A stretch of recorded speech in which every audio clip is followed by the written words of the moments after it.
In the chaotic hum of Lagos, where buses screamed at each other through the smoke and people moved like floodwaters in rush hour, a young woman wove through the crowd like a whisper in a storm. Her name was Ngozi, and she ran, not because she was late, but because she was holding her life together by the seams, and those seams were stretched thin.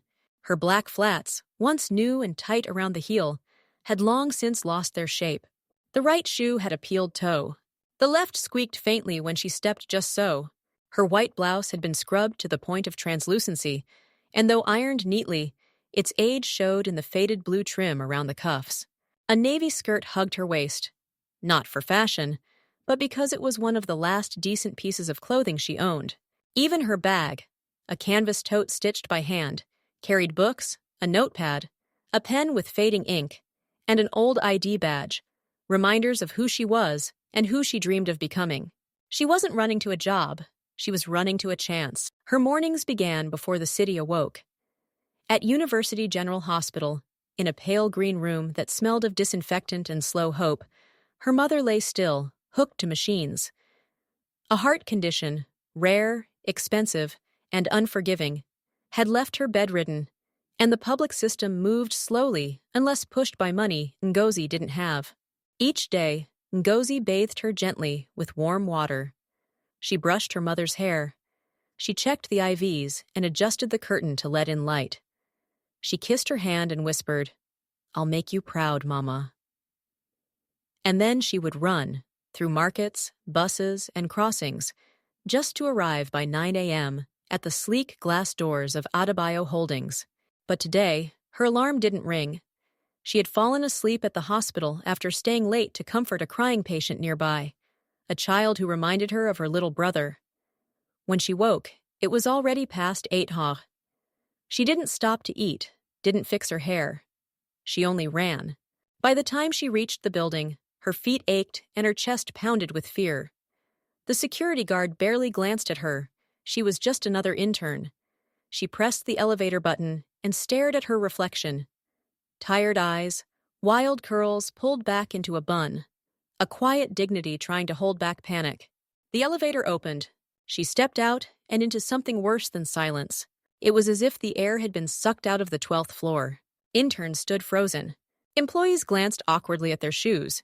And in the center of the room stood Obinna Adebayo, the CEO himself, tall, sharp-jawed, dressed in a fitted charcoal suit that probably cost more than her mother's treatment bill.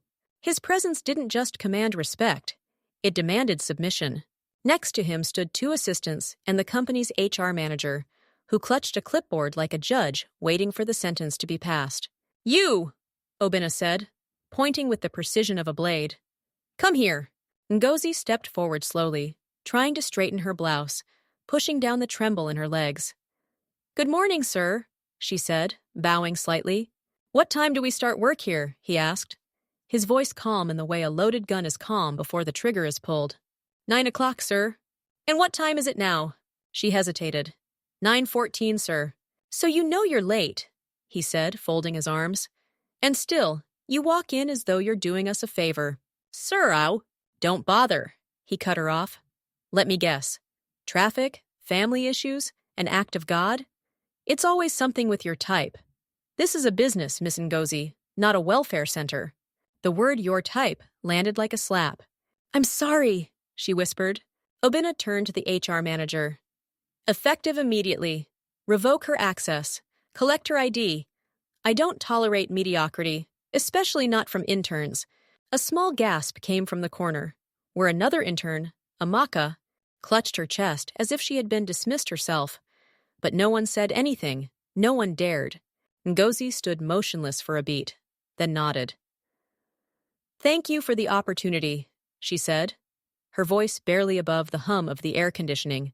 She removed her ID badge and placed it gently on the reception desk. As she turned and walked away, her shoes squeaked one last time. Nobody clapped. Nobody stopped her.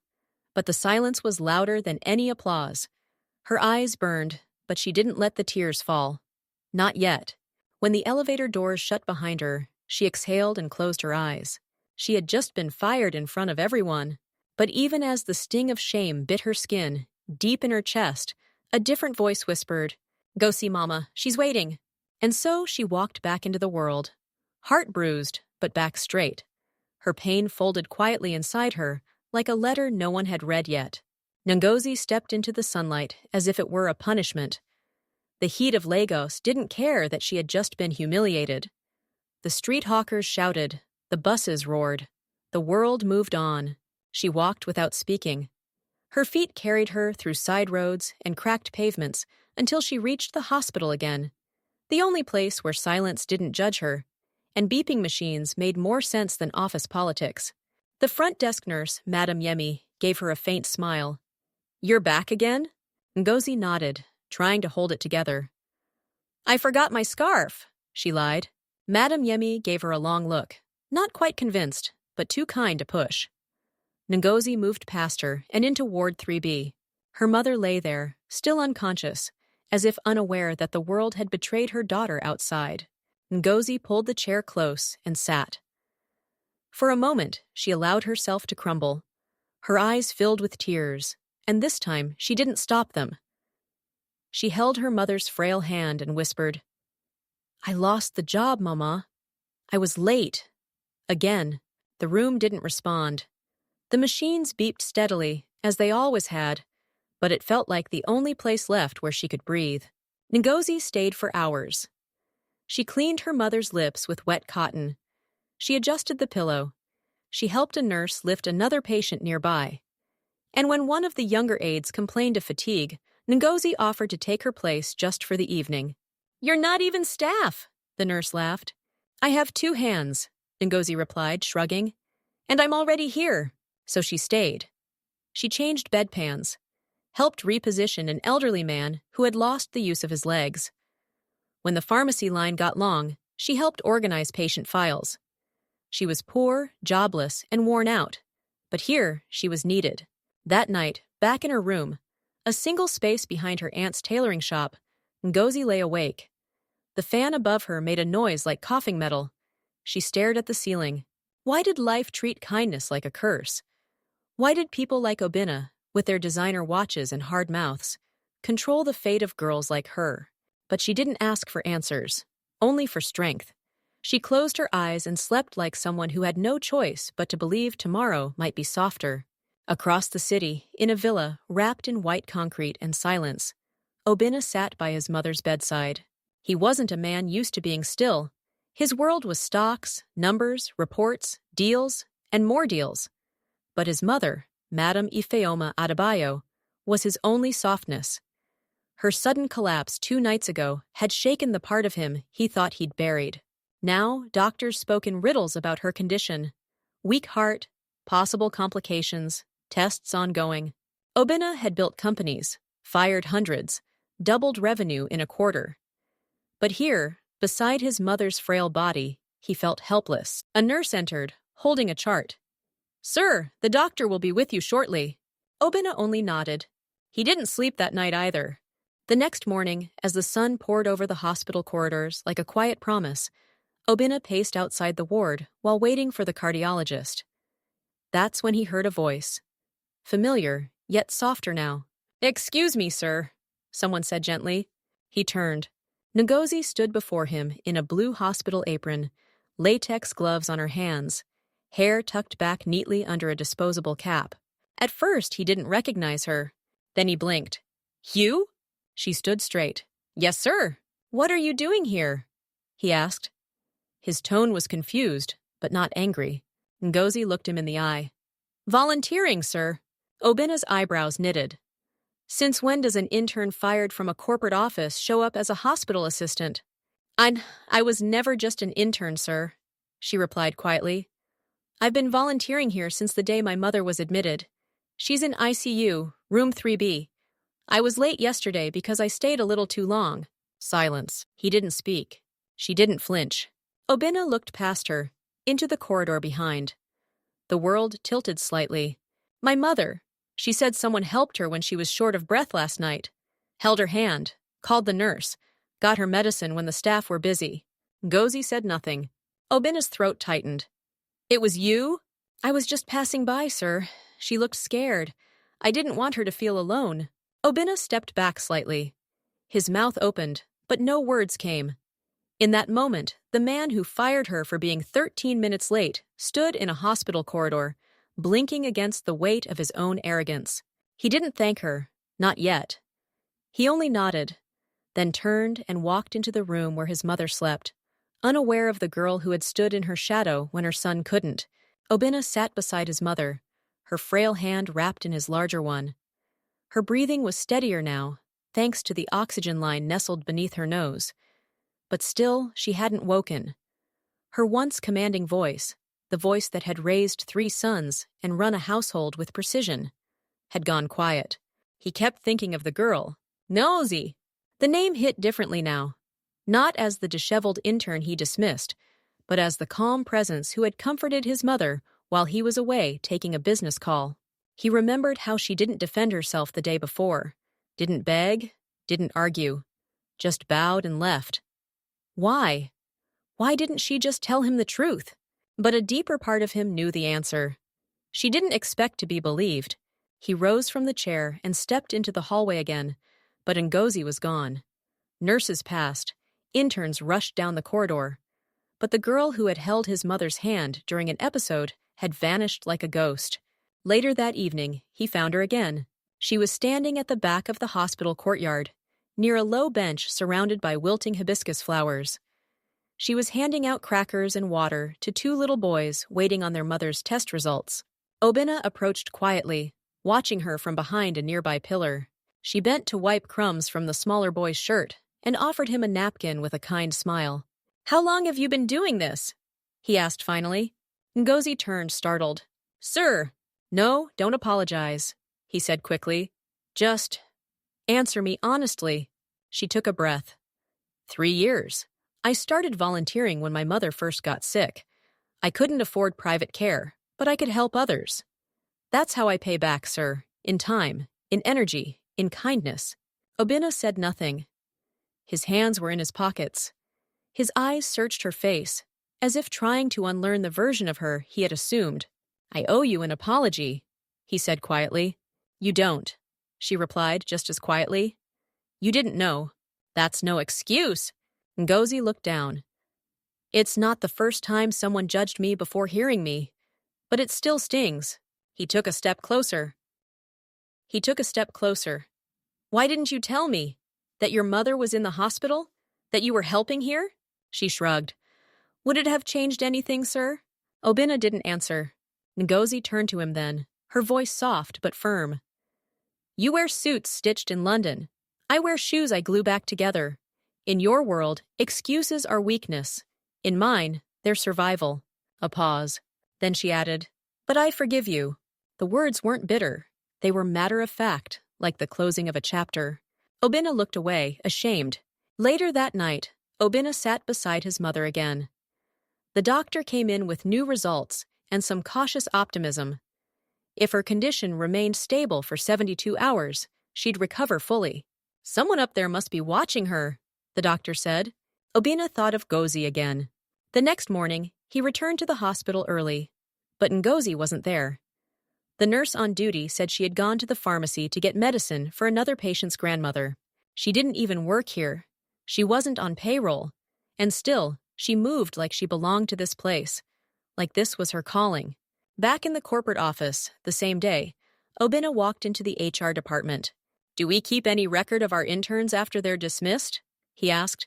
The HR woman, startled, fumbled through a drawer and pulled out a folder. Ngozi Okeki? She didn't have a full file. No bank details. Just a handwritten application letter and some school documents. Obinna took the letter. Her handwriting was neat, slanted, the kind of script that belonged to someone who had taught themselves how to write with borrowed pens and second-hand books. "Dear Sir or Madam, I am applying not just for a chance, but for a future I am desperate to build." He stopped reading. He folded the letter gently and slid it into his breast pocket. The next day, Obinna did something he hadn't done in years. He returned to the hospital, this time with intention. He found Ngozi in Ward 3B, reading softly to her mother. She looked up, surprised. "Sir." Obinna held up a hand. "Not sir, just Obinna today." Ngozi smiled faintly. All right, Obinna. I wanted to ask if you'd let me do something for you, he said. Not as compensation, but as a thank you. Ngozi raised a brow. What did you have in mind? I'd like to cover your mother's hospital bills, all of it. Silence fell between them. Ngozi blinked. That's too much. You held my mother's hand when I wasn't there. You spoke to her when she was afraid. You did what her own son failed to do. But I didn't do it to earn anything, she said, stepping forward. I know, he nodded. That's why it means everything. He held out an envelope. Inside was the hospital's receipt, marked paid in full. Ngozi's hands trembled as she took it. For a moment, she said nothing. Then her voice broke. Thank you. Obinna didn't smile. He only nodded once. Your kindness saved my mother's life. This is the least I can do. They stood in silence again. Two people from two different worlds, bound now by something deeper than class, deeper than work, by gratitude and grace. For days after the bill was paid, Ngozi felt as though she were walking through someone else's life. The worry that had once gripped her chest every time she stepped into the hospital hallway had lessened. Her mother's medication was never delayed now. Nurses smiled when they saw her. Even Madame Yemi had started calling her Nurse Ngozi, like it was a title she had earned. But what she couldn't shake was the look on Obinna's face when he handed her that envelope. It wasn't pride.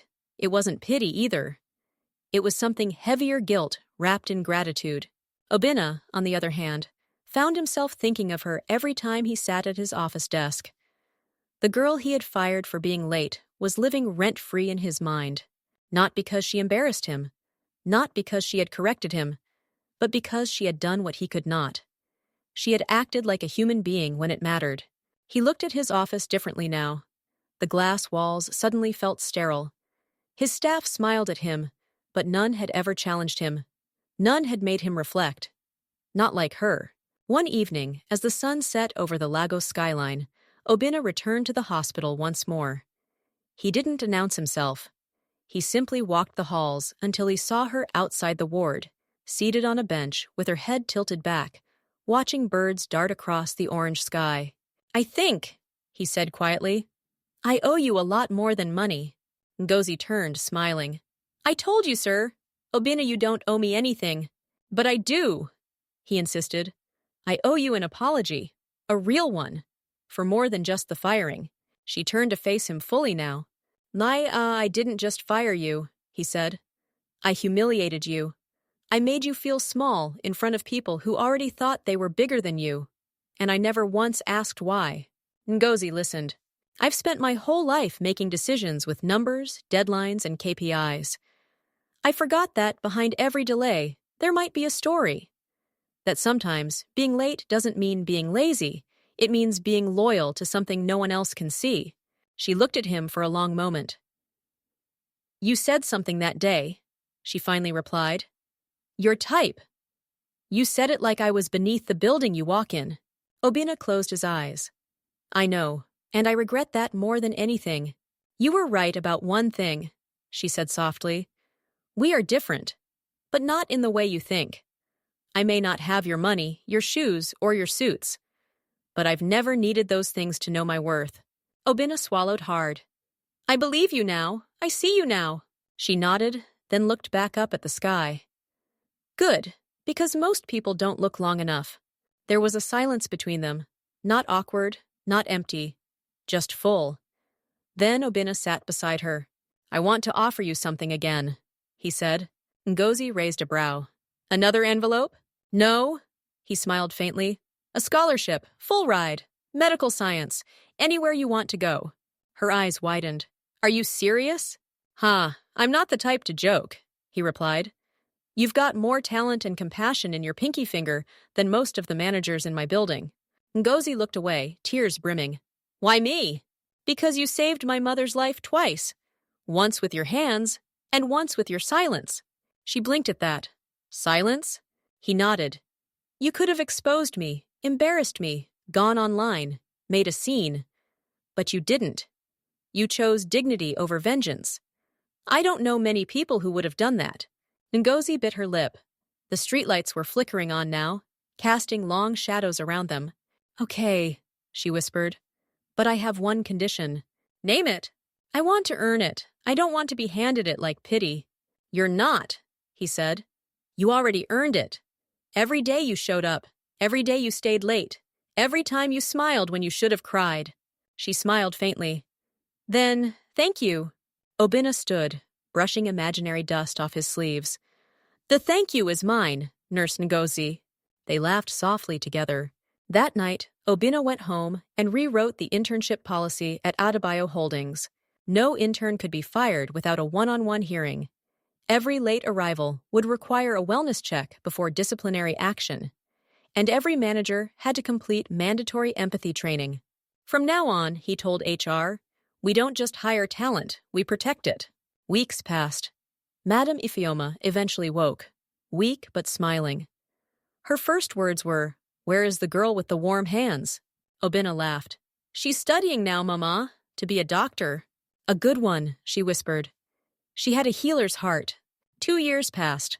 The halls of Adebayo Holdings no longer echoed with silent fear, but with the energy of young interns who felt seen, not silenced. Obinna walked the building with less stiffness in his shoulders, more softness in his voice. It was subtle, but real. His mother often teased him now, calling him the boss with a conscience. But what had changed most wasn't the company's policies. It was the CEO himself. Obinna hadn't just learned a lesson. He had been broken and rebuilt by it.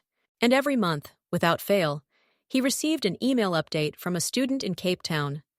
A girl whose name he once dismissed without care. A girl whose shoes were once frayed, but whose mind now walked among scholars. Ngozi Okeke, full academic scholarship, top of her class, awarded best research proposal on cardiac regenerative therapy. She sent him progress reports, short letters, and updates on her mother's health. The woman who had once laid still in a hospital bed now walked with ease, sometimes even sending Obinna voice notes to pray for him and bless his family. Life had moved forward, but the memory of that hospital hallway remained fixed in Obinna's mind. The moment he realized compassion was not a weakness. It was a strength he had never learned to wield until a girl taught him how. It was on a crisp Monday morning that she returned. Obinna had just come out of a board meeting when his receptionist said, "Sir, there's someone here to see you." He turned and froze. Ngozi stood in the lobby. Her shoes were new now, black leather, polished, but the fire in her eyes was the same. She held a folder, a leather notebook, and wore a white blouse beneath a formal jacket. Obinna smiled, truly smiled. "Dr. Ngozi?" She laughed. "Almost, 1 year to go." They shook hands like equals. "I hope I'm not disturbing," she said. "Not at all, please, come in." Inside his office, she looked around. "Funny how small this place feels now?" He chuckled. "You've grown." She paused, then handed him her notebook. "This is the proposal I've been working on. A low-cost, accessible treatment model for public hospitals in Nigeria. I'd like to partner with you, through your foundation." He flipped through the pages, eyes scanning quickly. "This is brilliant. I want to use the opportunity I got, to create more opportunities for girls like me. Girls with brains and burdens." Obinna closed the folder slowly. "I'd be honored." They sat and talked for over an hour, not as CEO and former intern, but as two people trying to mend a world that often forgot its weakest. Before she left, Ngozi turned back at the door. "You once asked why I never spoke up when you fired me," she said. "Yes, I wasn't silent because I was afraid. I was silent because sometimes when you're trying to climb a mountain, you don't argue with every rock in your path. You just keep going." Obinna nodded, humbled again. "You're no longer climbing," he said. "You've reached the top. And now, you're building bridges." She smiled. "We rise by lifting others, right?" "Exactly." The following month, the Ngozi Okeke Medical Bursary Fund was launched, a program dedicated to training underprivileged young women in healthcare across Nigeria and West Africa. In the press release, Obinna didn't include his own name. He didn't need to. The story wasn't his anymore. 1 year later, Madame Ifeoma passed peacefully in her sleep, surrounded by family. Her last request?